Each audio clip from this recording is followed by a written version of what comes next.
ஓம் ஸ்ரீ குருபியோ நமக. ஓம் ஸ்ரீ மகா பெரியவா சரணம். ஜூலை 28 ஞாயிற்றுக்கிழமை நாளைய தினம் ஆடி மாதத்தில் வரக்கூடிய அற்புதமான தேய்பிரை அஷ்டமி. இந்த 3 பொருட்களை ஒரு டம்ளர் தண்ணீரில் போட்டு உங்கள் வீட்டோட பூஜையில் வச்சுட்டு அதுக்கப்புறமா அதை உங்கள் வீட்டோட நிலைவாசலை தெளித்து விடுங்க. கடன் அப்படிங்கிற பிரச்சனையே இல்லாமல் போயிடும். அதுக்கு முன்னாடி நம்மளோட சேனலை இப்போ தான் நீங்கள் ஃபஸ்ட் டைம் பார்க்குறீங்க அப்படின்னா மறக்காமல் சப்ஸ்கிரைப் பண்ணிக்கோங்க. இது மாதிரி அப்டேட் தெரிஞ்சுக்கிறதுக்கு பக்கத்தில் இருக்கக்கூடிய நோட்டிஃபிகேஷன் பெல்லையும் கிளிக் பண்ணிக்கோங்க. இப்போ என்ன பரிகாரம், அதை எந்த நேரத்தில் செய்யலாம் அப்படிங்கிறத பற்றி பார்க்கலாம். அஷ்டமி அப்படின்னு சொன்னாலே நம்ம ஞாபகத்துக்கு வரக்கூடிய தெய்வம் கண்டிப்பாக பைரவர் தான். சிவபெருமானோட நெற்றிக்கண்ணிலிருந்து சிவபெருமானோட அம்சமாக தோன்றினவர் பைரவர். அப்படிப்பட்ட கால பைரவர் தான் சனி பகவானுக்கே குருவாக இருக்கக்கூடியவர். அவரை நாம் வழிபாடு செய்யும்போது நம்ம வாழ்க்கையில் இருக்கக்கூடிய பல நன்மைகள் ஏற்படும் அப்படிங்கிற மாதிரியும் பல கெடுதல்கள் நீங்கும் அப்படிங்கிற மாதிரியும் சொல்லப்பட்டிருக்கு. முக்கியமாக சனியோட தோஷம் நீங்குமா, பிரச்சனைகள் எல்லாம் நீங்கும்.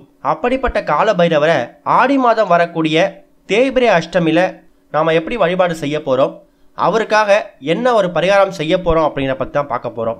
பொதுவாகவே பைரவரை வழிபடுறதுக்கு உகந்த நாள் ஞாயிற்றுக்கிழமை. ஞாயிற்றுக்கிழமையில் வரக்கூடிய ராகு கால நேரத்தில் நம்ம பைரவரை வணங்கி விளக்கு போடும்போது நமக்கு இருக்கக்கூடிய கஷ்டங்கள் கடன்கள் காணாமல் போகும், தேய்ந்து போகும். அப்பேற்பட்ட ஞாயிற்றுக்கிழமை பைரவருக்கு உகந்த நாளாக இருக்கக்கூடிய தேய்பிரை அஷ்டமி வர்றது கூடுதல் சிறப்பு. அதுலேயும் ஆடி மாதத்தில் வரக்கூடிய தேய்பிரை அஷ்டமி ஞாயிற்றுக்கிழமைகளில் வர்றது ரொம்ப ரொம்ப விசேஷம்.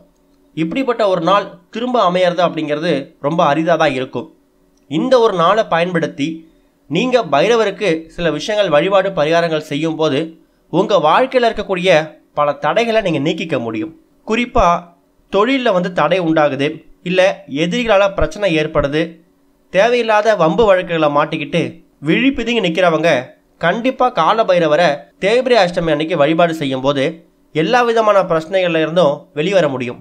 தேய்பிரை அஷ்டமி சமயத்தில் நம்ம கால பைரவரை வழிபாடு செய்யும் போது நம்மளோட கஷ்டங்கள் தேய்ந்துடும்.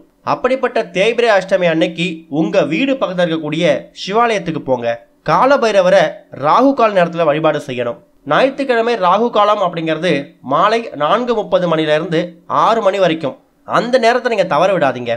உங்கள் வீடு பக்கத்தில் இருக்கக்கூடிய சிவாலயத்துக்கு போனீங்கன்னா கண்டிப்பாக பைரவர் சன்னதி இருக்கும். அங்கே விசேஷ பூஜைகள் தேய்பிரை அஷ்டமியில் ராகு கால நேரத்தில் நடக்கும். அந்த பூஜையில் கலந்துக்கோங்க. அந்த பூஜையில் கலந்துக்கிறது மட்டும் இல்லாமல் பைரவருக்கு தேவையான அபிஷேகத்துக்கு தேவையான பொருட்களை வாங்கி கொடுக்கலாம். பைரவர் அப்படிங்கிறவர் ஒரு சந்தன காப்பு பிரியர். பொதுவாக தேய்பிரை அஷ்டமி சமயத்தில் பைரவருக்கு சந்தன காப்பு தான் அதிகமாக சாத்துவாங்க. சந்தனத்து கூட வாசனை திரவியங்களாக இருக்கக்கூடிய புனுகு, அரகஜா, ஜவ்வாது, கஸ்தூரி மஞ்சள், கோரோசனை, குங்குமப்பூ, பச்சை கற்பூரம், இது எல்லாத்தையும் ஒன்றா சேர்த்து சந்தன காப்பு தயார் பண்ணி அதை பைரவருக்கு சாற்றி வழிபாடு செய்வாங்க. பால், தேன், பன்னீர், பழரசம், இது மாதிரி பல அபிஷேகங்களும் பைரவருக்கு அஷ்டமி தினங்கள் நடக்கும்.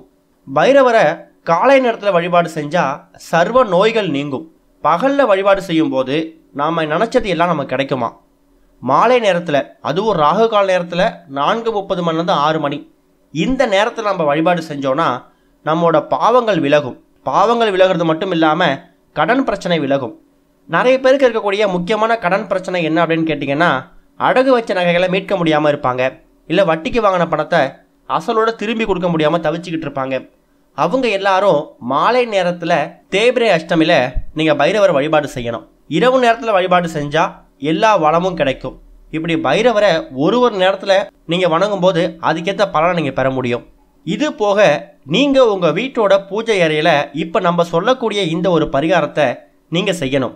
இதுக்கு உங்களுக்கு தேவையான பொருள் என்ன அப்படின்னு கேட்டிங்கன்னா, சின்னதாக ஒரு பவுலில் தண்ணீர் பிடிச்சி வச்சுக்கோங்க. அப்படி பவுல் இல்லைனாலும் சின்னதாக ஒரு கிளாஸில் கூட பிடிச்சிக்கோங்க. எவர் சில்வர் கண்ணாடி கிளாஸ் பயன்படுத்தலாம், பிளாஸ்டிக்கை தவிர. பீங்கான் கூட பயன்படுத்திக்கோங்க. ஒரு சில பேர் வீடுகளில் பைரவர் ஃபோட்டோ, பைரவர் சிலை வச்சு வழிபாடு செய்யக்கூடிய பழக்கம் இருக்கும். அப்படிப்பட்டவங்க இப்போ நம்ம சொல்லக்கூடிய இந்த தண்ணீரை நீங்கள் பைரவர் ஃபோட்டோவுக்கு முன்னாடி வச்சே தயார் பண்ணலாம்.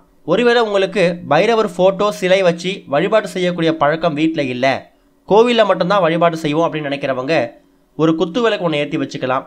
அதுவும் இல்லையா, சிவபெருமான் ஃபோட்டோவுக்கு முன்னாடி கூட இந்த தண்ணீரை நீங்கள் தயார் பண்ணலாம். டம்ளர் தண்ணீரை பிடிச்சு வச்சு அதில் முக்கியமாக 3 பொருட்களை சேர்க்க போகிறீங்க. அதில் முதல் பொருள் என்ன அப்படின்னு கேட்டிங்கன்னா, சிவபெருமானுக்கும் பைரவருக்கும் உகந்த வில்வ இலை. மருத்துவமும் மகத்துவமும் நிறைந்த ஒரு அற்புதமான இலை தான் வில்வ இலை. அந்த வில்வ இலையை ஒரே ஒரு இலை கிடைச்சாலும் பரவாயில்ல, கண்டிப்பாக உங்கள் வீடு பக்கத்தில் கோவில்களில் இல்லை யாராவது வீடுகளில் வில்வ மரம் இருக்கும். அந்த வில்வ மரத்துலேருந்து ஒரே ஒரு இலையை பறிச்சுட்டு வந்து அந்த தண்ணீரில் போடுங்க. அடுத்த ஒரு முக்கியமான பொருள், நம்ம முன்னாடியே சொல்லியிருக்கோம், பைரவர் ஒரு சந்தன காப்பு பிரியர். அவருக்கு சந்தனம்னா ரொம்ப பிடிக்கும். அப்பேற்பட்ட சந்தனம், ஒரிஜினல் சந்தனம் கூட வாங்கணும் அவசியம் இல்லை, சந்தன வில்லைகள் இந்த 10 ரூபாய்க்கு பாக்ஸில் கடையில் விற்கும் பாருங்க, அதில் ஒரே ஒரு சந்தன வில்லை மட்டும் எடுத்து அந்த தண்ணீரில் போடுங்க. அடுத்து ஒரு முக்கியமான ஒரு வாசனை மிகுந்த பொருள் குங்குமப்பூ. குங்குமப்பூ சற்று விலை அதிகம்தான், நீங்கள் தாராளமாக இதுக்கு பயன்படுத்தலாம். என்னால் குங்குமப்பூ வாங்க முடியும் அப்படின்னு நினைக்கிறவங்க ஒரே ஒரு குங்குமப்பூ கிடைச்சாலும் பரவாயில்ல, அந்த தண்ணீரில் போடணும். குங்குமப்பூ கிடைக்காதவங்க என்ன செய்யலான்னா, அதற்கு பதிலாக நீங்கள் ஏலக்காயோ பச்சை கற்பூரத்தையோ இல்லை கிராம்போ பயன்படுத்திக்கோங்க. என்னால் குங்குமப்பூ பயன்படுத்த முடியும்னு நினைக்கிறவங்க குங்குமப்பூவை பயன்படுத்துங்க. இந்த 3 பொருட்கள் தான் அந்த தண்ணீரில் நீங்கள் போட போகிறீங்க. தண்ணீரில் போட்டு சிவபெருமானையும் பைரவரையும் மனசார வேண்டிக்கோங்க.